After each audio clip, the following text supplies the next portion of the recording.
एक प्रश्न अभी किसी माता जी ने हमसे पूछा कि क्या हम ठाकुर जी की जब सेवा करते हैं, क्या हम भगवान की जब सेवा करते हैं तो उस सेवा में भगवान को जो हम भोग लगाते हैं, क्या उसमें लहसुन, प्याज इत्यादि चीज़ें क्या हम भोग में लगा सकते हैं?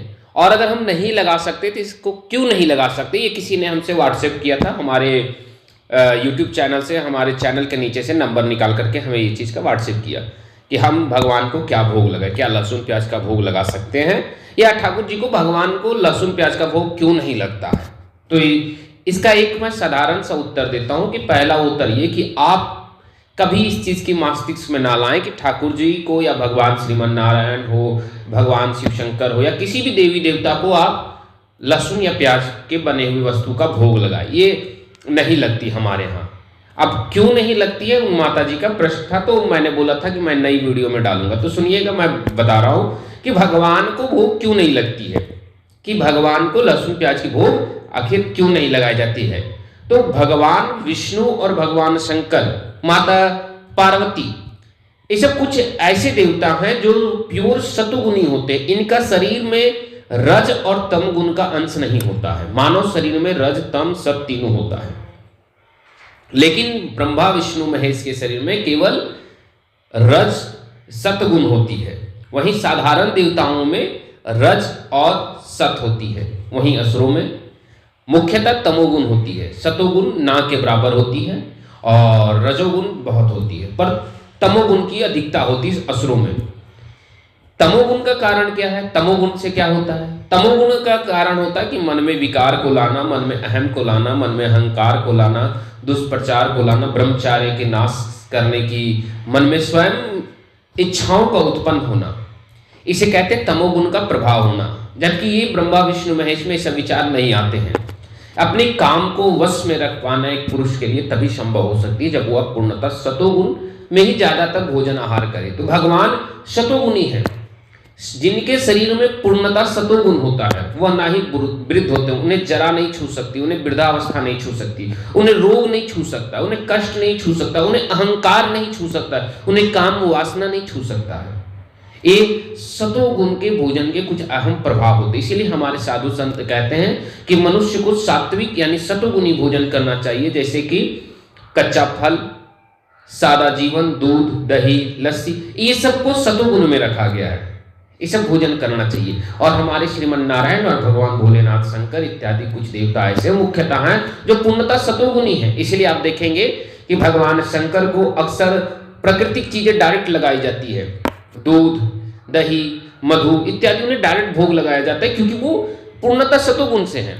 वहीं भगवान विष्णु को भी इसी प्रकार का भोग लगता है। लेकिन भगवान विष्णु के जीवन का एक, जब आप उनके चरित्र को देखिएगा, भगवान विष्णु के पहनावा को देखिएगा, तो हमें लगता है कि वो रजोगुणी पुरुष है। उनके शरीर में सोना चांदी, राजा की भांति 56 भोग खाने वाले, पर नहीं, वो सतोगुणी है। क्योंकि भगवान का, कृष्ण और भगवान राम ने क्या खाना खाया कहीं 56 भोग का, इसका तो मुख्यतः वर्णन स्पष्ट नहीं है शास्त्रों में। हाँ, लेकिन भगवान राम ने झूठे भेड़ खाए, इसका स्पष्ट वर्णन है। भगवान कृष्ण ने साग भात खाया, या फिर हम कह सकते हैं कि केले के छिलके खाएं, इसका है। और भगवान कृष्ण जी कहते हैं पुष्पम पत्रम फलम तोयम, यानी पुष्प पत्र कुछ भी चढ़ाइए वो भोग लगा लेंगे। प्राकृतिक भोग को जो डायरेक्टली भोजन में ले ले, उसमें कोई मिलावट ना करे, हम उसे क्या कहते हैं? सतोगुण। उसी मिलावट में थोड़ी सी मिला देना, उसे थोड़ी राजविक भोजन में बना देना, जैसे 56 भोग। वही दूध को फाड़ करके दही छेना निकालना और छेना को डायरेक्ट खाना चाहिए। वही छेने से रसगुल्ला बना देने से वो रसगुल्ला रजोगुणी भोजन में आ गई। तो ऐसे भोजन रजोगुण होते हैं। भगवान में तमोगुण की अंश मात्र ही नहीं होता और वो तमोगुणी भोजन नहीं करते हैं। तमोगुणी मनुष्यों और असुरों का भोजन, मनुष्यों में भी सभी मनुष्य का नहीं, इसीलिए लहसुन प्याज खाने के लिए हमें मना किया जाता है, क्योंकि उसमें तमोगुण होता है। कुछ लोग कहते हैं कि क्या लहसुन प्याज खाने से पाप लगता है? नहीं, पाप नहीं लगता है। पाप इसलिए नहीं लगता है क्योंकि वो कोई हत्या नहीं है, वो किसी का मांस नहीं है, कोई रक्त नहीं है। लेकिन जब हम प्याज खाते तो हमारे मन में क्या अहम आती? ब्रह्मचार्य का नाश करना, अहंकार आ जाना, द्वेष भाव आना, ईर्ष्या आना इत्यादि गुण तमोगुण की प्रभाव होती है। जैसे छीन लेना, अपनी स्वार्थ को महत्व देना, ये असुरों में परस्पर गुण पाया जाता है। ये तमोगुण का अहम प्रभाव होता है मानव में। ऐसे प्रभाव तमोगुण से उत्पन्न होता है। इसीलिए भगवान के को भोग में तमोगुण नहीं लगाया जाता। जहाँ गाजर लगता है, जहाँ आम लगेगा, जिस जमीन पे फल पे इत्यादि सब कुछ लगते हैं, उसी जमीन पे 4 प्याज भी लगते हैं, लेकिन प्याज भगवान को भोग नहीं लगता है। कारण ये नहीं कि वो प्याज है, कारण ये है कि उस प्याज में तमोगुण का अंश होता है। तो हमारे शास्त्रों में कहा गया है कि तमोगुण जो मनुष्य भोजन करता है वही मनुष्य के विचारों में आ जाती है। जैसे जैसा खाओगे अन्न वैसा होगा मन। इसीलिए मैं स्पष्ट कहता हूं कि किसी भी व्यक्ति को यह विचार लाना कि क्या भगवान को भोग में लहसुन प्याज दे या ना दे। और दूसरी बात एक आती है कि फिर माता जी का एक प्रश्न था कि अगर नहीं है तो बंगाल क्षेत्र में काली माँ की पूजा में उन्हें क्यों चढ़ाई जाती है। तो मैं आपको बता दूं कि पूजा पद्धति भी 3 प्रकार की होती है। पूजा करने वाले देवता भी होते हैं, दानव भी होते हैं और मानव भी होते हैं। अब जो जैसा पूजा करने वाला, बंदर बंदर के झुंड में बैठेगा, इंसान इंसान के झुंड में बैठेगा, देवता देवताओं के साथ बैठेगा। हम कहते हैं ना कि पुरुषों की सभा, महिलाओं की सभा, असुरों की सभा, देवताओं की सभा। तो जैसा जो सभा और जैसा जो कुल की परंपरा होती, क्षत्रिय विवाह अलग होता है, ब्राह्मण विवाह अलग होता है, वैश्य का परंपरा अलग, शूद्र का परंपरा अलग। तो ये परंपरा पूजा में भी आ जाती है। जैसे कहा गया है कि ब्राह्मण का 1 लाख का वर्ष का तपस्या क्षत्रिय का 10,000 वर्ष की तपस्या के बराबर है। क्षत्रिय का 10,000 वर्ष की तपस्या वैश्य के 1,000 वर्षों की तपस्या के बराबर है। और वैश्य के 1,000 वर्ष की तपस्या के बराबर शूद्र के मन में केवल एक बार ईश्वर की प्रणाम करने की इच्छा जागृत हो जाने से फल प्राप्ति हो जाती है। यानी ब्राह्मण 1 लाख वर्ष तक अगर राम राम की तपस्या करे और शूद्र केवल राम नाम की केवल इच्छा हृदय में ले ले कि हे राम मैं आपके चरणों में प्रणाम करता हूं, तो दोनों को बराबर फल मिल जाएंगे। ये क्यों? क्योंकि शूद्र जो होती है उसकी आहार विचार वो अलग विचार तरीका का होता है। शूद्र का अर्थ होता है, हमारे शास्त्रों में कहा गया जन्मना जायते शूद्र, जन्म से हर मनुष्य शूद्र होता है। कर्म से फिर वर्ण की व्यवस्था आती है। तो कर्म में वो नौकर व्यवस्था को जो होते हैं ना, जो सेवक व्यवस्था, उन्हें कहा गया शूद्र। या तो ऐसे व्यक्ति को शूद्र कहा गया जो निरंतर अपने कार्य में व्यस्त हो, किसी की अधीनता में कार्य को करे। जैसे आपका ड्राइवर, आपका स्टाफ, वो अधीन है तो उसके लिए बस समय ही नहीं कि 1 लाख वर्ष तपस्या करे। ब्राह्मण चलो तपस्या में बैठ गया तो बाकी परिवार पूजा पाठ कर लेगा, भिक्षा ले लेगा। शूद्र में ऐसी व्यवस्था नहीं है। इसीलिए पूजा पद्धति में भी बदल जाती है। जो मनुष्य हम सतोगुणी भोग लगाते हैं भगवान नारायण को, ये हम मानव हैं। हमने मानव है तो हमने रजोगुण तक ले आए, हम भगवान को 56 भोग चलाने लगे। हम मनुष्य हैं, हम सतो रजो दोनों चढ़ाते। अगर देवता चढ़ाएंगे, गंधर्व चढ़ाएंगे, तो भगवान राम ने कृष्ण जी को, शंकर भगवान की पूजा में क्या चढ़ाए हैं? तो धतुरा, बेल का पत्ता इत्यादि चढ़ा। हम क्या चढ़ाते हैं? कभी साबूदाना का खिचड़ी, कभी इत्यादि इत्यादि लगा देते हैं। उस जमाने में तो साबूदाना की फैक्ट्री हुआ नहीं करती थी, आज से लाखों वर्ष पहले।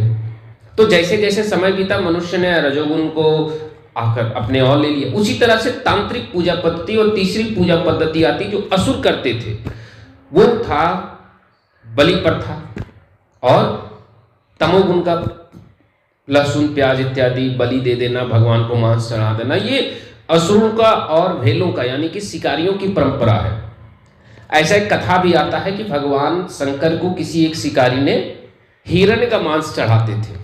हिरणों का मांस जब वो शिकार करता था, हिरण खरगोश, उसका मांस को शिवलिंग पे रख देता था और भगवान प्रसन्न हो गए। क्यों? क्योंकि भाव को देखा उन्होंने, कहा कि जो जैसा कर्म कर रहा है उस हिसाब से मुझे भोग लगा रहा है। इसीलिए बंगाल क्षेत्र पुरानी परंपरा का अगर हम देखें तो आज से हजारों वर्ष पुरानी परंपराओं को देखें तो बंगाल जो एक क्षेत्र है वो मछुआरों का क्षेत्र है। वहां बहुत पहले से मछली मारने की परंपरा है। हजार वर्ष पुराना अगर इतिहास निकालें तो बंगाल में मछली मार करके खाने की, मछली बेचने की, मछली की परंपरा वहां ज्यादा रही है। इसीलिए हम ये कह सकते हैं कि जो बंगाल में पूजा होती है ये उनके रहन सहन के कारण आ गई। और कुछ हद तक काली माँ की जो मैक्सिमम पूजा होती, ज्यादातर जो पूजा होती है वो तांत्रिक लोग भी किया करते हैं और असुर भी किया करते हैं। माता भद्रकाली ही थी जिनके सामने जड़ भरत महाराज जी को बलि देने के लिए डाकू ले गए थे। तो इसलिए कह सकते हैं कि जो यहाँ पे बलि की प्रथा है या फिर जो ये सब प्रथाएं हैं ये तांत्रिक प्रथाएं हैं। या तो फिर अपने स्थान डाकू बलि ना दे तो क्या देगा भैया, उसकी गुण वही है। शिकारी क्या चढ़ाएगा। अच्छा ठीक है, भगवान को हमने 100 रुपये चढ़ाए और हमने भ्रष्टाचार से नेता है, हम लूट करके कमाए, नेता पुलिस वाले में घूस लेकर के कमाए हैं और 100 रुपये का चढ़ावा चढ़ा रहे हैं, तो क्या डायरेक्ट मांस नहीं है? तो क्या वो भ्रष्टाचार नहीं? क्या वो धन अवैध नहीं है? क्या वो गलत नहीं है? किसी के गर्दन से 100 किलो का सोना या 1 ग्राम का सोना का चैन छीन लेना, उस चैन को बेच देना, उस चैन से रुद्राभिषेक कर देना, क्या शंकर को प्राप्त नहीं है? वो भी अशुद्ध धन है भैया। शास्त्रों में कहा गया है कि अवैध धन को कमाया गया, किसी से छीन करके कमाया गया, किसी से लूट करके कमाया गया धन पे कलयुग का वास होता है सोने में। फिर भी देखिए बड़े बड़े सोने की व्यापारी, सोने का कार्य करने वाले लोग, नेता चांदी सोना चांदी घर में भर रहे हैं और भगवान की पूजा कर रहे हैं। 2 नंबर का सोना कमा के सोने की मूर्ति बना रहे हैं। तो इसलिए कह सकते हैं कि जैसा मनुष्य अपने मन में होता है वो वैसे विचारों से पूजा करता है। इसीलिए भगवान विष्णु, भगवान शंकर, भगवान श्रीमन नारायण इत्यादि किसी भी देवता को कभी भी भोग के रूप में ना ही लहसुन प्याज का भोग लगता है, ना ही अत्यधिक रजोगुण यानी बहुत तामझाम वाली चीज़ों की भोग नहीं लगती। उन्हें साधारणतः उन्हें प्राकृतिक चीज़ों का भोग लगना प्रिय है।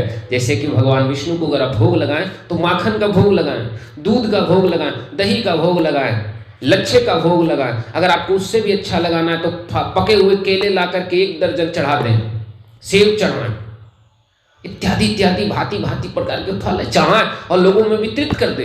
ईश्वर को चढ़ाया हुआ प्रसाद अकेला नहीं खाया जाता, यही हमारा धर्म है। इसीलिए भगवान को जो चढ़ाए तो प्राकृतिक रूप से चढ़ाए। लेकिन लहसुन प्याज प्राकृतिक है, परंतु उसमें तमोगुण की विचार है, तमोगुण की प्रभाव, तमोगुण की अधिकतम है और हम तमोगुण को कभी भी ईश्वर को भोग नहीं दे सकते। तमोगुण भगवान नहीं स्वीकारते हैं क्योंकि भगवान का शरीर सतोगुण से बना है। तमोगुण खाने से मन की प्रवृत्ति बदलती। भगवान कृष्ण कहते हैं अर्जुन से, हे अर्जुन, तुम जैसा अन्न खाओगे तुम्हारी मन और तुम्हारी प्रवृत्ति वैसी हो जाएगी। इसलिए भगवान को तमोगुण का भोजन नहीं लगता है क्योंकि भगवान तमोगुण का भोजन नहीं करते हैं। खैर, माता जी का मैं प्रश्न जो मैंने माता जी को उस हिसाब से प्रश्न का उत्तर दिया जो मुझे उचित लगा, जो मुझे शास्त्रों में ढूंढने से मिला। खैर माता जी, आपको इस प्रश्न से क्या लगता है और आप इस पर क्या संतुष्ट होते हैं या नहीं, फिर हमें बताएंगे। अगर और भी गहराई से उत्तर चाहिए तो मैं फिर अगली बार ढूंढ कर लाऊंगा। जय श्रीमन नारायण, राधे श्याम। हमारे चैनल को सब्सक्राइब करें, लाइक करें और हमारे कथाओं से लाइव जुड़े। धन्यवाद।